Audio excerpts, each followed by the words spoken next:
going on, guys? So I am in Charlotte, North Carolina at the brand new All-American Reptile and Plant Expo. This is put on by Troy and Nick, the same dudes who put on the Denver Expo that we saw in a previous video. So in this video, I'm gonna once again tour the All-American Reptile and Plant Expo, and I'm gonna get you guys again up close and personal with some of the most amazing reptiles that can be found right here.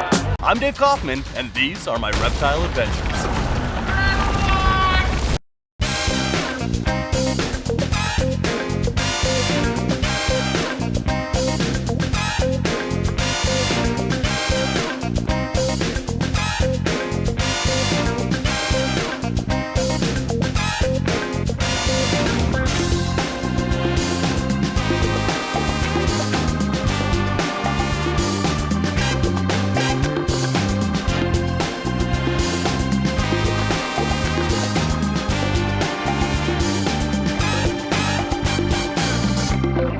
All right, so over here at Mortal Coil Serpentry, this is Adam with one of the coolest pythons you guys may have never heard of before. This is a Bismarck ring python. Adam, tell us all about this snake. These guys are super cool little fossorial pythons from the Bismarck archipelago off the coast of Papua New Guinea. They're kind of a close relative of the white-lipped pythons that people may be more familiar with. These guys interest me because they almost act more like king snakes than pythons. They burrow, they love to eat snakes and lizards. They really have a lot of weird similarities to the king snakes. And when these guys are babies, they are really black and really orange, and then as they get to be adults, some of these they'll just kind of muddy up and just lose that orange coloration to them and just kind of be kind of like this muddy orange color. This one is not. This one is an adult, and they get a little bit bigger than this, but this one is how old? I think she may be pushing 4. Pushing 4. So this is an adult, and look at those colors. Those colors are still bursting on this snake. This is one of the most underrated pythons. Not a lot of people are working with these. You know, when I go to an expo like this, I kind of seek out kind of the weird and the rare snakes that are found here and the weird reptiles that are found here. And this one isn't weird, but it sure is rare, and not a lot of people are working with these guys yet. This is really amazing. So when it comes to price for these guys, have you successfully bred these first of all? I haven't successfully bred them yet. My male still needs just a little bit more time. I think he's almost there. What do these guys go for?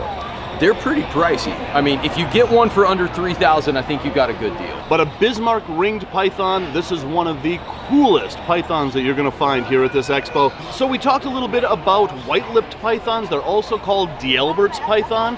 And this is a perfect example of that snake. This is a southern white-lipped python. There's also northern white-lipped pythons. This snake will grow more and more dark, almost jet black as an adult, but they will always retain those white lips that give this snake that name. But look at the iridescence on this snake. These are, again, some of the most underrated pythons that you can work with.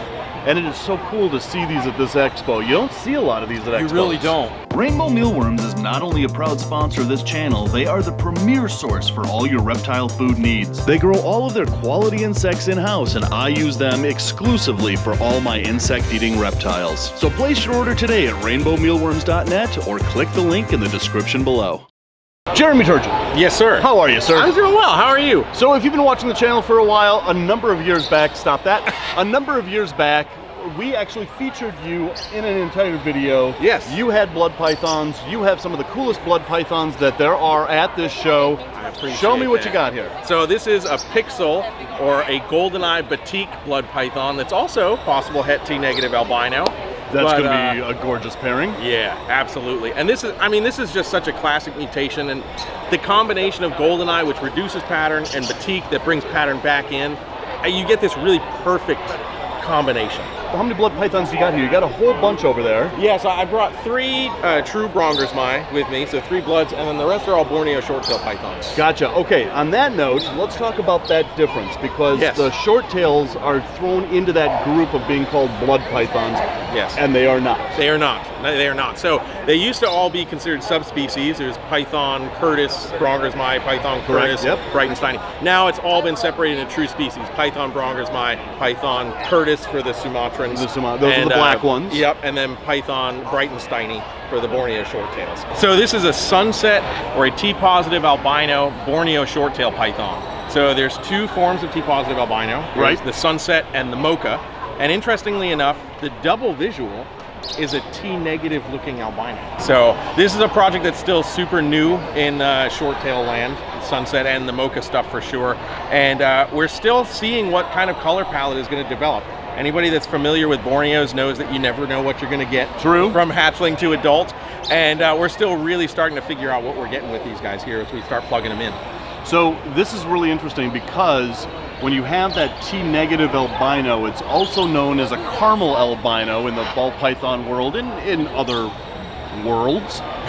But you can really see why this snake is called a caramel albino, because those colors are so rich and so snappy and so... These snakes, they will strike like that, but it's basically a, I don't want to be handled. And Dave keeps moving his hands in a way that is making me very nervous. Yeah. So I'm just going to go like this, and I'm going to, oh, now I can't talk. It's also important to know that these guys are very much terrestrial animals. They are not climbers, so being elevated like this also provides a tad bit of nervousness as well. So when you get that combined with Dave moving his hands, we get a freaked out snake. That is true. That is true. But these guys are found in Southeast Asia. They're found in Indonesia, on the Indonesian islands. They are extremely difficult to find in the wild. I have been there. I have looked.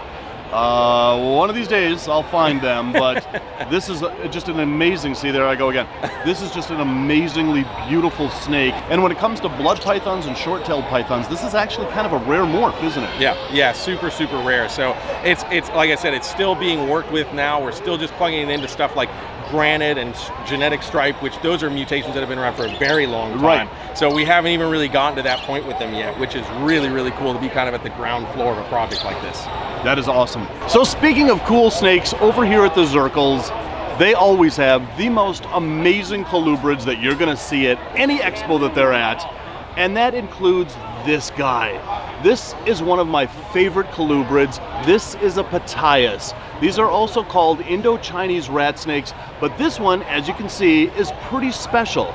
This is actually an albino Pataeus, and these are, God, what can you say about these? These are basically the indigos and crebos of Southeast Asia. The Pataeus carinata is the biggest colubrid in the world. We were finding those when I was over in Southeast Asia, but seeing one at an expo like this over at the Zirkles table, again, you are going to find the coolest colubrids over here. Always enjoy seeing the Zirkles when I'm at an expo because they have stuff like this. So these snakes, they start out small like any other snake, but they grow to huge sizes. Males will grow up to 9 feet, and so if you want a big, beautiful, handleable colubrid, these are also incredibly intelligent snakes, and you can just see how this snake is just very curious as to what's going on right now.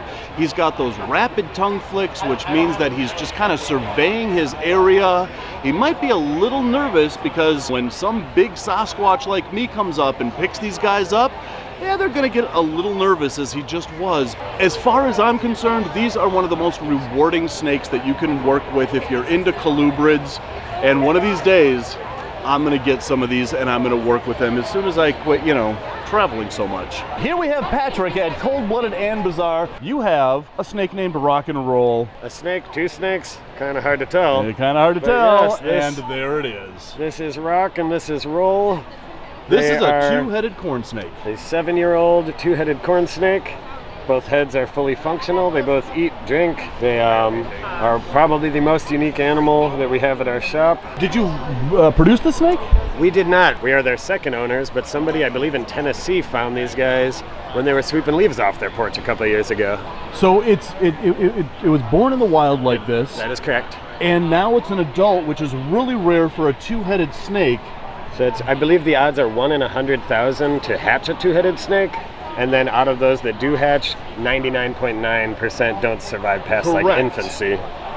Okay, that is amazing because in Denver, there was a two-headed black rat snake. Here in Charlotte, a two-headed corn snake. I don't know what's going on with these two-headed snakes, but they are, I don't know if they're getting to be more common or if we just have figured out how to better take care of two-headed snakes and therefore they're living into adulthood. I feel like it's luck of the draw. If you, because being a conjoined twin, if you have conjoined things going on the inside, then your chances of survival are probably pretty low. Exactly. For those who don't know how a two-headed snake is formed, it basically starts out as twins in the egg, and then during that development, those twins kind of fuse together and they form a two-headed snake. And so those twins basically become one snake, and that's how we get a two-headed snake. And usually one head is the dominant head, and that will be the head that eats and drinks. But here, both heads eat and both heads drink. So out of the two, Rock, this one is the more dominant of the two. Like sometimes they want to go in two different directions. Right.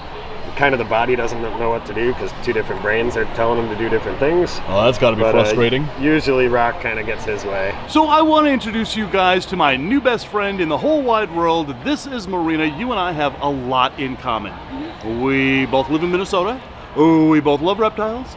And we have the exact same hair. Yeah. Right? Yep. Right? Yes. Right. So I've asked you to pick out the coolest reptile that you have seen at this expo, and you've picked out something cool. Yes. And you're going to show it to us. Yes. Let's do this. Morph Market is the #1 online marketplace for all your reptiles and amphibians. You can search through over 60 categories to find your perfect new pet, whether it's the latest boa constrictor morph or your 150th crested gecko. It's all right here at one place. Morph Market. All right, so who have you found here? TikTok, And what is TikTok? a caiman, So TikTok is not only a caiman, TikTok is a dwarf caiman. is a dwarf caiman. That's exactly right. How did you know that? I don't know. So this is a dwarf caiman, and do we know where dwarf caimans are native to? South America. How did you know that? I don't know. This is incredible. And dwarf caimans are called dwarf caimans because... They're smaller than the original caiman. Exactly, they are dwarf caimans.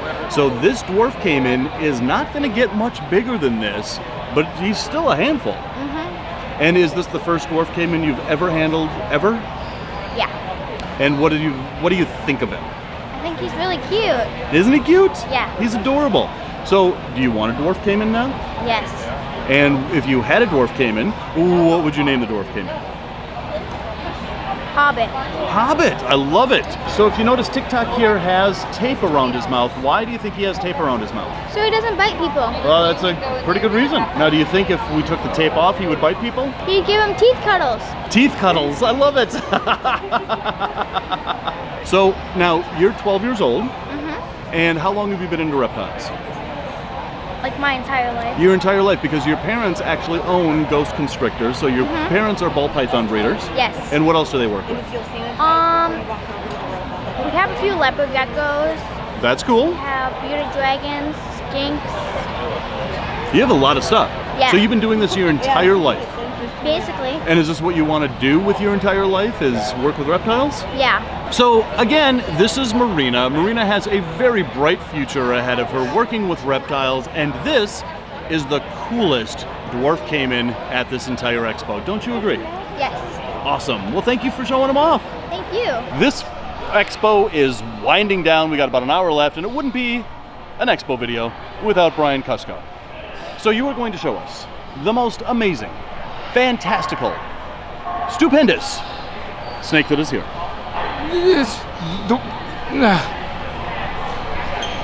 And Brian's gone. Oh my God, he's gonna kill somebody.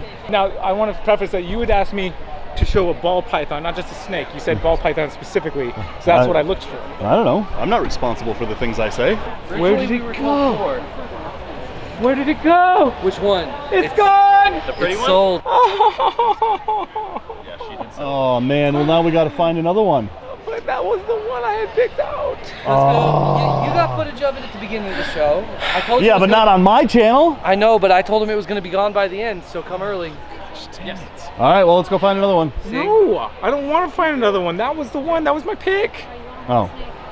So what do we do here? It's like the one snake that's gone. Hey, who Listen, bought it? Is that person still here? I don't know.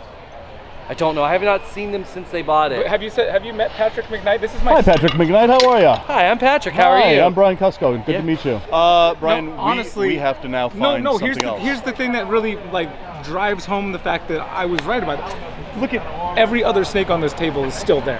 That is the one snake that's gone. That is how awesome that snake was. It's gone. That's how awesome it was. All right, well, we can't leave the audience hanging. We've got to find something Can we else. just show something really cool? Yeah, let's go show It doesn't have to be a snake? Yeah, no. It's the other cool thing that I thought was really cool to show. Let's go do it. Okay, All right, here we go. But just like the owl that we had in our uncut video over there, do not touch. This is what a deformed horse looks like in skull form. Yeah, one with dentures, a horse with dentures. Look at the dentures on this horse. Well, no. The dentures would be. It's not wearing its dentures. Oh, I see. So that's what that hole was for. Brian, you owe us a snake. Gosh dang it, dude. We've got to find something because right now, people are about to click off this video, and that is... It's a lot of stress. That's going to be the end of my channel. You are killing my channel. All right, we got something over here? Yeah, I think we got something over here. It's in the same thread, or not the same thread, but it's in the same row where the owl was. All right. And yet, it's not the owl. And It's not at the the owl. other end. I don't know if you've shown it or not already, but hopefully not, because the third time's usually the charm, and this is the third attempt at showing you a cool animal, so if this doesn't work. Oh, wait a minute. I know what you're going to show us. Yes. Pedro the rock iguana. This is not the animal I was going to show you. This is not my second choice either. This is just where I'm coming because we needed something. Actually, it's the Fly River. It's the Fly River. Look at that, dude. Fly Rivers are so cool. They're cute and they're fly, and who could ask more of a turtle than that? I turtle agree. that I agree. Yeah. I mean, just look at that as he swims away and Not swimming, Dave. he's flying underwater? Yeah. Oh, well, what about Pedro the rock iguana? I mean, I think that the people that are watching this really want to see the rock iguana. So, guys, as always, thanks for watching, and until the next reptile, I'm kidding. Here's the rock iguana. He's been chilling here like Oh, man. all weekend, just hanging How out. amazing. Until Dave touched him just now, he was having a great weekend. Can you pay that guy $2 for me? Because I read the sign after I started petting Pedro here. I don't know what happened to my phone. Hey, are you gonna vote for Pedro? I already did. Okay, good. Pedro here is a Lewisii hybrid. This is exactly why I love rock iguanas. They are just scaled puppy dogs. Look at this. Did you pet him? No, because I don't have $2, Dave. $2 You gave him to the go. only $2 you had to let You me gave- pet him? Thank you, Brian. You're welcome, Dave. Oh, look at this dude. That is a desert hairy scorpion with a bunch of death feigning beetles all around. But which ones are dead and which ones are just feigning? Well, that's the mystery of the death feigning beetle. So, Brian, this has been another amazing expo. This is our second expo together on either side of the country in, what, 3 weeks? Okay, yes. So Denver was before, and now Charlotte. Yes. And now we are going Clint's. to Clint's Reptile Room for his 5th anniversary. But I go home from here. I have one day to edit this video, and then we're back on a plane to Salt Lake City for Clint's Reptile's 5th anniversary of his Reptile Room. Those videos are coming up. Brian and I will be there, I'll be shooting Dave in the face. and I'm gonna be shot in the face, apparently. So anyway, those videos from Clint's Reptile Room is coming up, and then there's Animal Con, and then I'm going to the Nijmegen Reptile Expo in Nijmegen, Netherlands. That's coming up in about a month. You skipped Tinley Park. And oh my God, I don't even know my own schedule. Clint's Reptile Room, home for a day. Animal Con, home for 2 days. Then Tinley. Then I'm home for 5 days. And then I'm going to Europe to the Nijmegen Reptile Expo in the Netherlands. And then I'm tired. Xbox. All of the entire month of December. Xbox. So that is the All-American Reptile and Plant Expo here in Charlotte. It's a pretty cool expo, I gotta say. But as always, guys, thanks for watching, and until the next reptile adventure, love the planet, feed your reptile obsession, and